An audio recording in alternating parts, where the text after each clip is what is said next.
জুলাইয়ের মধ্যে যে কোনো উপায়ে তারা জুলাই সনদ ঘোষণা করবেন। হয়তো চাল থাকবে নইলে জুলাই থাকবে, চাল থাকবে জুলাইকে জেহাদ হবে না। বন্ধুরা আমার শহীদ ভাইদেরকে, তাদের পরিবারদেরকে, আহত ভাইদেরকে একলা ছেড়ে এই জমিন ছেড়ে আমরা কোথাও যাবো না।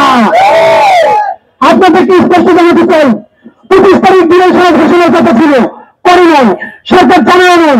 ডক্টর ইউনূস সাহেব বলছেন জুলাইয়ের মধ্যে করবেন, আমিনুল্লাহ সাহেব বলছেন তার সামনে হরে তুলে যাবে না।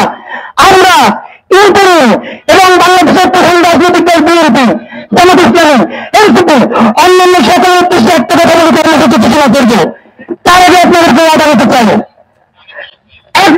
আজ থেকে 100 দিন আগে ফেসবুকে পোস্ট করেছিলাম আমার মাত্র 100 ভাই লাগবে যারা কাপড়ের কাপড় পরে সচিবালয় অভিমুখে আমাদের সাথে যাবে।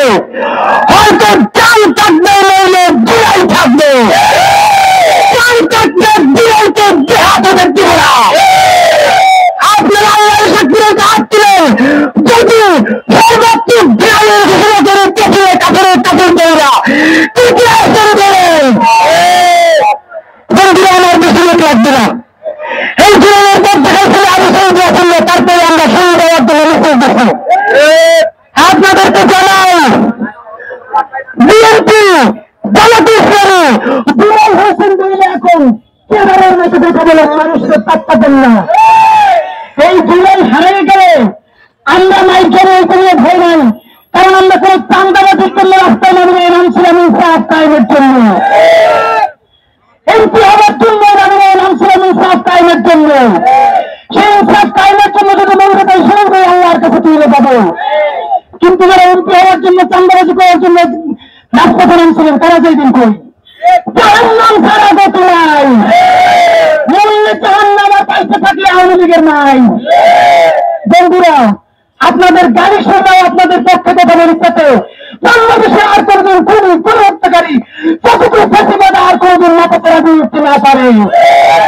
ভাইরা আমার, এই জুলাইয়ে ইনকিলাব মঞ্চ কোন কর্মসূচি পালন করবে না। এই জুলাই এখন পর্যন্ত জনতার হাতে আসে নাই, শহীদদের হাতে আসে নাই, আজুর হাতে আসে নাই। আজকে শুরু করে আর একটা মাত্র কর্মসূচি করবো, বাইকে চাকরি করবো, আন্দোলনে বেড়ে যাবো। তার মধ্যে যদি আপনারা সিদ্ধান্ত নেন জুলাই সনদ দেবেন কি দেবেন না, বিএনপির জামাত ইসলামের যদি বুঝিয়ে একলাই আনতে পারেন তো পারেন, লাগে নাস্তা আরো বেশি করে খাওয়ান। যদি আরো কিছু চান্দাবাজি দলগুলো বেশি করতে চায় তাহলে একটু সুযোগ দিয়ে দেন। কিন্তু যদি জুলাই সনদের জন্য তারা ব্যর্থ করেন, যদি রাজনৈতিক দলগুলো কোনো মতে রাজি না হয়, অতি দ্রুত জুলাই সনদের জন্য গণভোটের ব্যবস্থা করেন। গণভোটে দিবেন না, আর রাজনৈতিক দলের সাথে সমঝোতা করবেন না। মানে এটা একটা দুঃখ খেলা শুরু করছে, এগুলো সব পরিকল্পিত। রাজনৈতিক দলগুলো বলবে আমাদের ঐক্যবদ্ধ কমিশনে বেরো না, ঐক্যবদ্ধ কমিশন বলবে রাজনৈতিক দলের সাথে বেরো না। এই বোনাবের জন্য কি আমার ভাইয়েরা ব্যক্ত দিচ্ছে? ওইখানে কি আপনাদেরকে প্রেম করার জন্য পেট করার জন্য বলেন?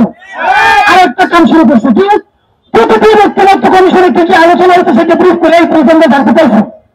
এই ব্রিফকে আমরা জানতে চাই, ব্রিফ শুনবো একদিন সেদিন বলবেন কালকে জুলাই সনদ ঘোষণা হবে। মানে প্রেমিকা জানলে অভিমান করে বিচার দেয়, এরা প্রতিদিন ব্রিফ করে বিচার দেয়। এই তামাশা রাষ্ট্রীয় পয়সায় বন্ধ করতে হবে। বন্ধুরা আমার, পুলিশ সরকার সাহেব বলেছেন এই মাত্র আরো বিভিন্ন পর্যায় থেকে আমাদেরকে আশ্বস্ত করা হয়েছে 31শে জুলাইয়ের মধ্যে যে কোনো উপায়ে তারা জুলাই সনদ ঘোষণা করবেন। আমাদের এনসিপির ভাইয়া বলেছে তারা জুলাইয়ের ঈদ আট করতে চায়, অবশ্যই 3 তারিখ ভাইয়েরা চেষ্টা করবেন না। জুলাই এনসিপির একান না, জুলাই বিএনপির না, জামাতের না, জুলাই বাংলাদেশে। যদি পারেন আমাদের সবাই মিলিয়ে চলেন, একসাথে সরকারকে জুলাই সনদ ঘোষণা করতে বাধ্য করুন। কোন একক দলের অধীনে, একক নেতৃত্বের অধীনে জুলাইয়ের ঘোষণাপত্র এবং জুলাই সনদ করা চলবে না।